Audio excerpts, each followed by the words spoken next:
I'm the distiller of the micro distillery.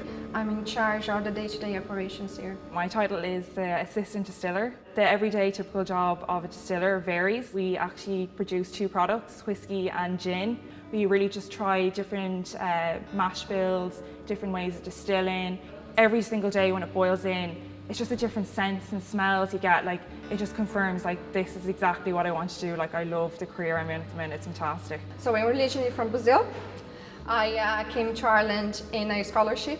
So I did chemical engineering in Brazil and I did chemical engineering here in Cork. Most of people in my class just went for biopharmaceuticals.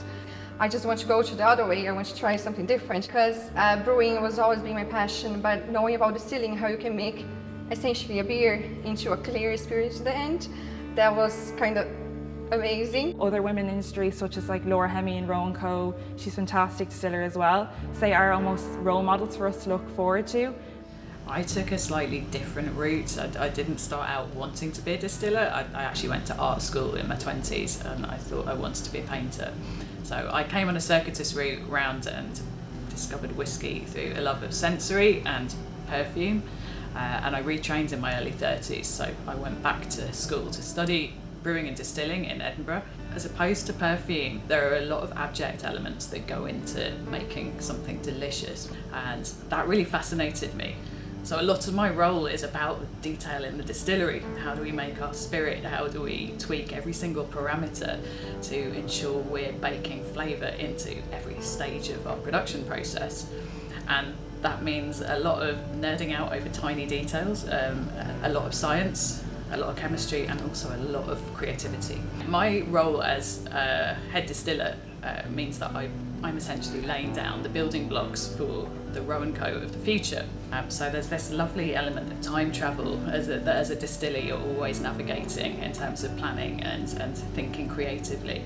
I can't wait to be around in 5, 10, 15, 20 years time to be able to try some of the things that we're laying down now.